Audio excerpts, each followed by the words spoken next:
Bienvenidos a Clases de Lengua Española. Mi nombre es Francis Adames y les saludo con el gusto de siempre, esperando que se encuentren bien. En la clase pasada estuvimos hablando sobre un estudio de video en casa, nuestro próximo proyecto, y te mostramos algunas técnicas que debes utilizar para la creación de este video. Hoy vamos a hablar de nada más ni nada menos que la entrevista.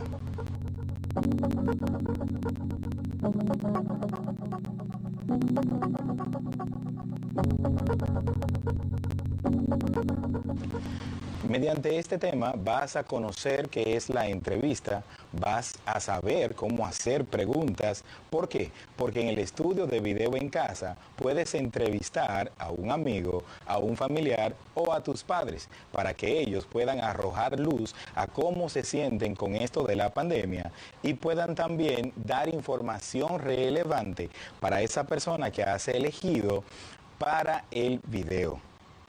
¿Sabes lo que es la entrevista? Es una conversación que se da entre dos o más personas para obtener información sobre temas, sobre la vida o gustos de alguien, mediante una serie de preguntas.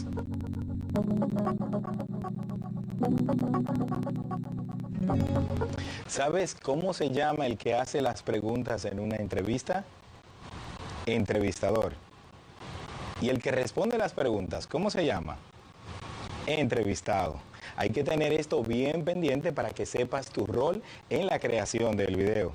Sabes que la entrevista se utiliza para obtener información. ¿Información sobre qué? Sobre la pandemia que nos está afectando y sobre el COVID-19. Esto debes de tenerlo bien claro a la hora de realizar tu entrevista. Desde ahora te digo que si vas a elegir a un socio de estudio menor de 18 años, debes de pedirle permiso a sus padres para realizarle la entrevista. Antes de realizar la entrevista, debes de conocer bien el tema. Para esto, te muestro el siguiente video que te da respuesta a las preguntas más frecuentes sobre el COVID.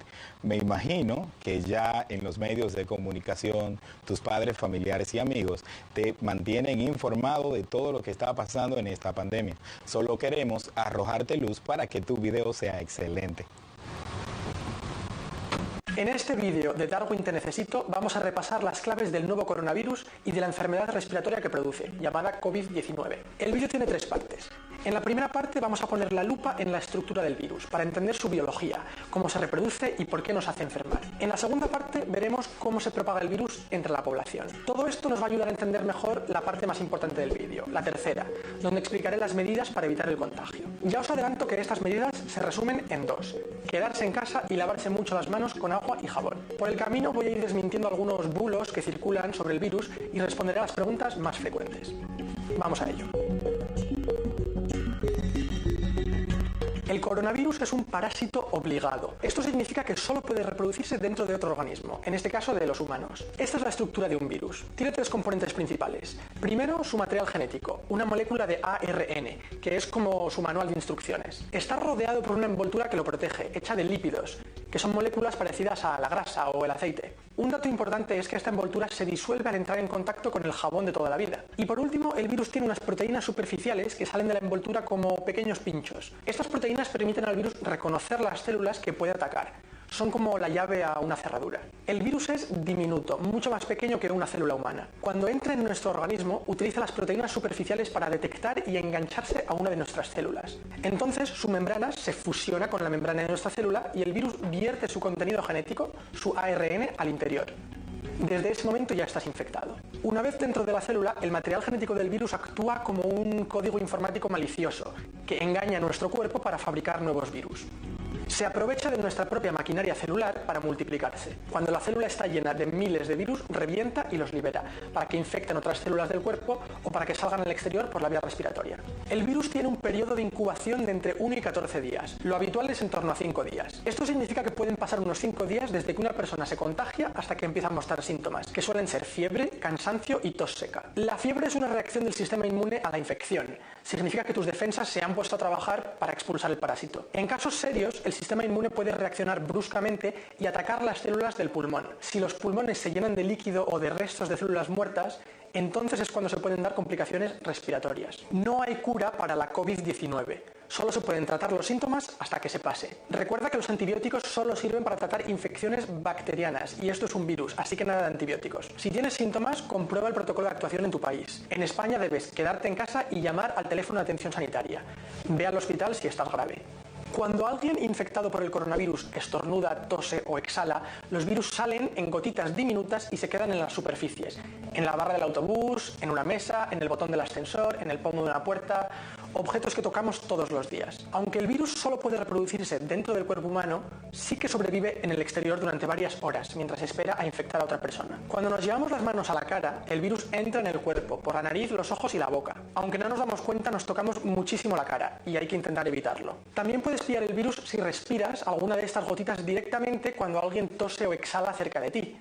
Por eso hay que mantenerse a más de 1 metro de los pacientes enfermos. Las mascarillas son muy útiles para no esparcir la tos y los estornudos y no contagiar a otras personas, pero no son tan útiles para evitar el contagio propio, porque no te aíslan toda la cara y es muy fácil tocarlas sin querer. La Organización Mundial de la Salud solo recomienda usar mascarillas si sospechas que estás enfermo o tienes que cuidar de un enfermo.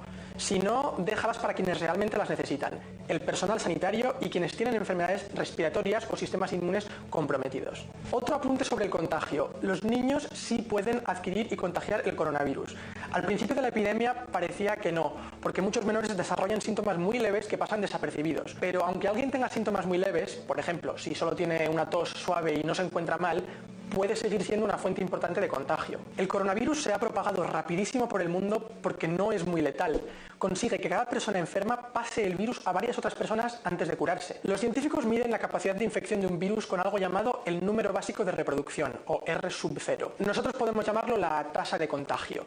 Básicamente es el número promedio de personas que contagiará un individuo infectado antes de recuperarse. Para el nuevo coronavirus se estima un rango de entre 1,5 y 3. Quiere decir que cada persona infectada puede contagiar a otras 2 o 3 personas. Eso es un promedio, pero también hay supercontagiadores que solitos pueden pasar el virus a 10 o 15 personas. Una clave de la tasa de contagio es que el número no es fijo, inamovible y característico de cada tipo de virus. Su valor depende de la actitud de las personas. Es decir, nosotros podemos reducir esta cifra con medidas de contención o de mitigación. Si logramos disminuir la tasa de contagio hasta un valor cercano a 1, dejarán de acelerar los contagios. Para frenar completamente la propagación del virus, habría que disminuir la tasa de contagio por debajo de 1.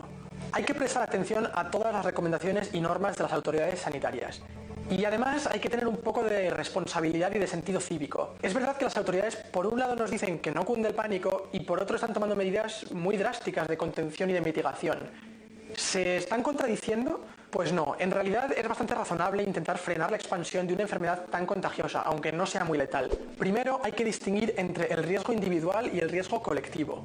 Si tú eres una persona sana y joven y pillas el virus, probablemente desarrolles fiebre y tengas síntomas desagradables, pero lo acabes pasando sin complicaciones. Sin embargo, hay colectivos de riesgo, que son las personas mayores, los que tienen enfermedades cardiovasculares, los que tienen enfermedades pulmonares, diabetes o hipertensión. Tenemos una responsabilidad social de protegernos todos para proteger a los más vulnerables. Además, hay otro factor muy importante y es la capacidad del sistema sanitario. Aproximadamente 1 de cada 5 personas infectadas necesitarán atención hospitalaria y por eso es fundamental no saturar los hospitales.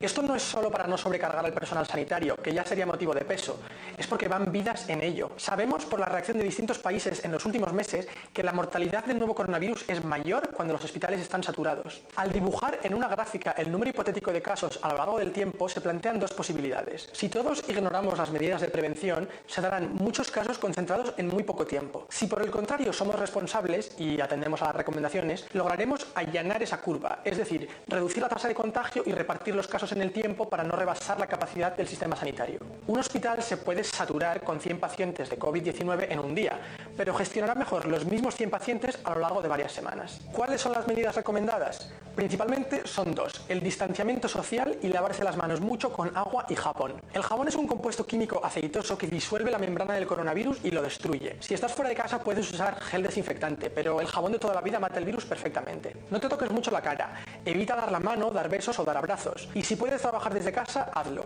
Evita también acudir a eventos sociales, al bar, al gimnasio, a la biblioteca. Básicamente, quédate en casa a menos que tengas que salir por buen motivo. Y recuerda, aunque no corras un riesgo muy grave a tu salud personal, todos tenemos la responsabilidad de frenar la curva de propagación. Por favor, comparte este vídeo para combatir los bulos y la desinformación sobre este virus, porque tenemos la responsabilidad colectiva de frenar los contagios. Si tienes alguna duda sobre el nuevo coronavirus, acude a las fuentes oficiales, como la página web de la Organización Mundial de la Salud. ¿Viste la manera divertida como se presentó este video? Las preguntas, los videos de fondo, las imágenes que tenía. Bueno, pues déjame mostrarte una página web llamada Pixabay, donde puedes encontrar videos sobre el COVID-19 e imágenes que puedes utilizar en tu video. Escribimos el nombre de la página web, pixabay.com.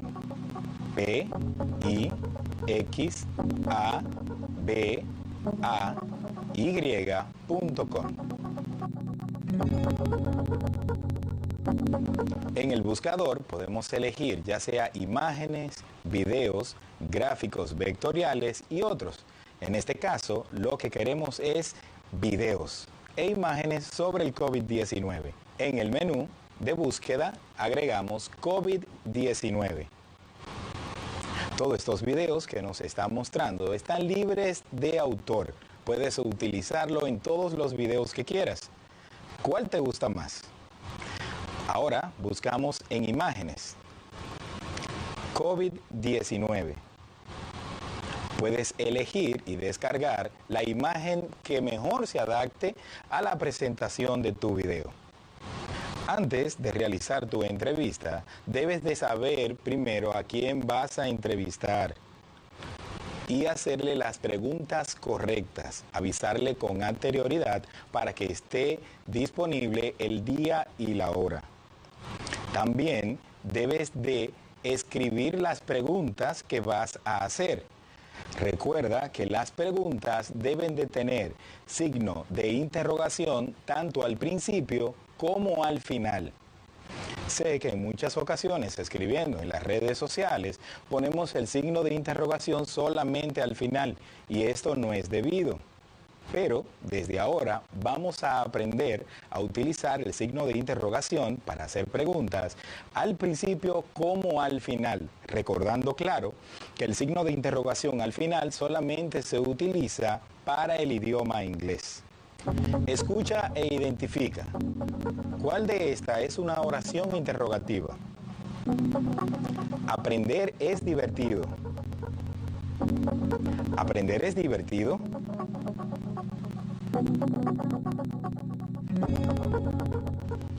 Excelente.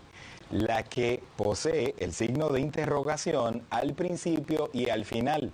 También se le da la entonación de pregunta. ¿Aprender es divertido?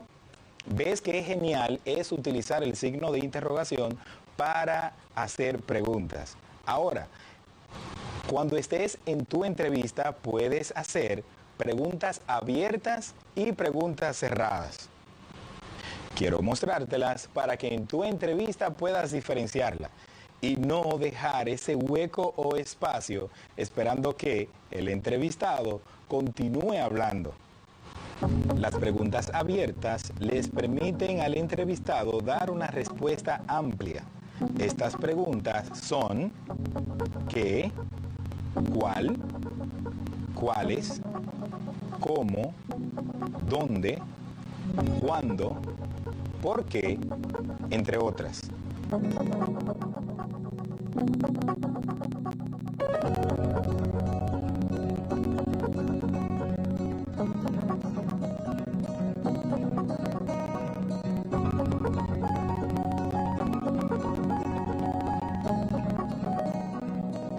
Las preguntas cerradas son las que solo permiten contestar sí o no.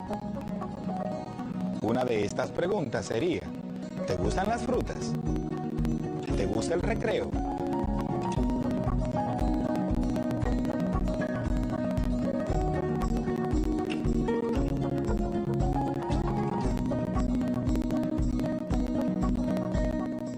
¿Viste las diferencias entre preguntas abiertas y cerradas? Esto te va a permitir mantener una entrevista fluida con tu entrevistado. La entrevista. ¿Qué es una entrevista? Una entrevista es un intercambio de ideas u opiniones mediante una conversación que se da entre dos o más personas. Todas las personas presentes en una entrevista dialogan sobre una cuestión determinada. La entrevista suele aparecer en los medios periodísticos, puede realizarse por escrito, en una revista o en un periódico, u oralmente en radio y televisión. En este tipo de texto, uno de los interlocutores, el entrevistador, busca mediante preguntas adecuadas que el otro, el entrevistado, ofrezca información sobre sí mismo, su experiencia o su conocimiento, según el objetivo que se pretenda conseguir. La entrevista puede ser informativa o psicológica, aunque algunas entrevistas pueden incluir las dos tipologías a la vez. Las entrevistas pueden ser estructuradas o no estructuradas, según el tipo de preguntas que se desarrollen y su finalidad. Entrevista estructurada, cuando se encuentra absolutamente estandarizada, es decir, que se compone de preguntas rígidas que se plantean a todos los interlocutores de forma idéntica y cuya respuesta también se encuentra estructurada. La entrevista no estructurada permiten acercarse más al interlocutor, son más flexibles y si bien también hay una línea de preguntas que las guía, estas no son rígidas y permiten que el entrevistador pregunte aquello que considere importante o profundice en ciertos temas que son de su interés o que crea que puede ser interesante para sus interlocutores. La estructura general de una entrevista. Título. Puede ser el nombre del entrevistador o una frase que sea representativa dentro de la entrevista. Entrada. Es una breve presentación del entrevistado. El entrevistador debe indicar a la audiencia quién es la persona que será entrevistada. En ocasiones basta con indicar el nombre completo y cargo que desempeña el entrevistado. Posteriormente se realiza el saludo o bienvenida. Es habitualmente que se realiza el primer contacto personal entre el entrevistado y el entrevistador. Epígrafe. En no más de 2 oraciones se explica lo que se observa en la imagen o alguna frase del entrevistado. Cuerpo de la entrevista. Preguntas. Esta parte consiste en la realización de la entrevista. El entrevistador debe procurar recordar cada tanto el nombre y la labor que el entrevistado desempeña. Por otro lado, el cuerpo de la entrevista contiene todas las preguntas que son formuladas al entrevistado. Estas preguntas deben ser dirigidas directamente al entrevistado en tono formal. Cierre de la entrevista. Finalmente, para concluir una entrevista, se agradece al entrevistado por su participación y se le recuerda a la audiencia de qué trató la entrevista y quién es el entrevistado. En este punto pueden ser mencionados aportes importantes de la entrevista que merecen ser recordados para el público. La entrevista como una herramienta valiosísima, ya que recaba testimonios orales de quienes vivieron o participaron en un acontecimiento, suceso o hecho histórico. En el día de hoy hemos aprendido sobre la entrevista, el nombre que se le otorga a quien hace la entrevista y el nombre que se le otorga a quien responde las preguntas. Hemos aprendido también la forma de hacer las preguntas con los signos de interrogación, pero quiero que repasemos. Te haré una pregunta con 2 opciones para que elijas la correcta. ¿Qué es la entrevista? A. Es una técnica que utilizamos para obtener información sobre temas, sobre la vida o gusto de alguien mediante una serie de preguntas. B. Es un texto que cuenta un hecho de interés de la actualidad que se difunde en diferentes medios de comunicación.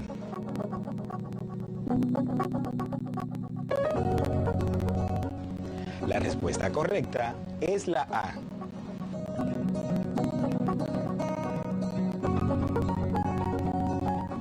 Vamos con la siguiente pregunta. ¿Cómo se le llama a la persona que hace las preguntas en una entrevista? A. Entrevistado. O B. Entrevistador.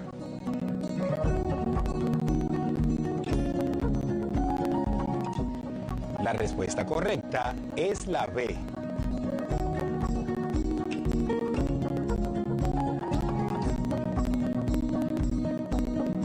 Última pregunta. ¿Cuál de los siguientes signos se utiliza para hacer una pregunta? A. Signo de interrogación. O B. Signo de exclamación.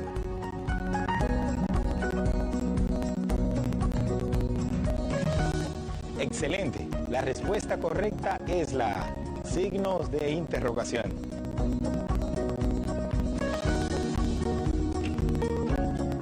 Ya estás listo para preparar tu video, ya sea una entrevista a esa persona o tú mismo desarrollando tu estudio de video en casa.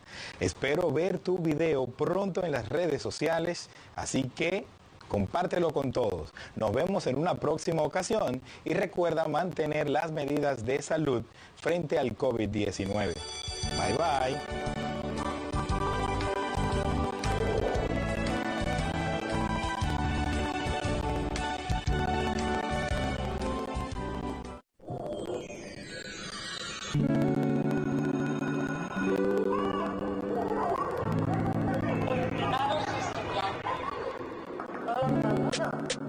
Es hora de empezar un nuevo año escolar.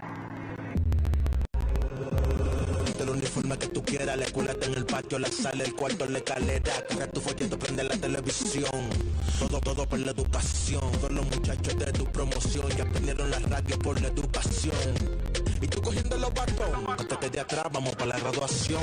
En tu casa, aprende y comprende. Con tus padres, aprende y entiende. Con la pro, aprende y comprende. Rota en tu mano, vamos, de ti depende. En tu casa, aprende y comprende. Con tus padres, aprende y entiende. Con la pro, aprende y comprende. Rota en tu mano, vamos, de ti depende. Todos por la educación.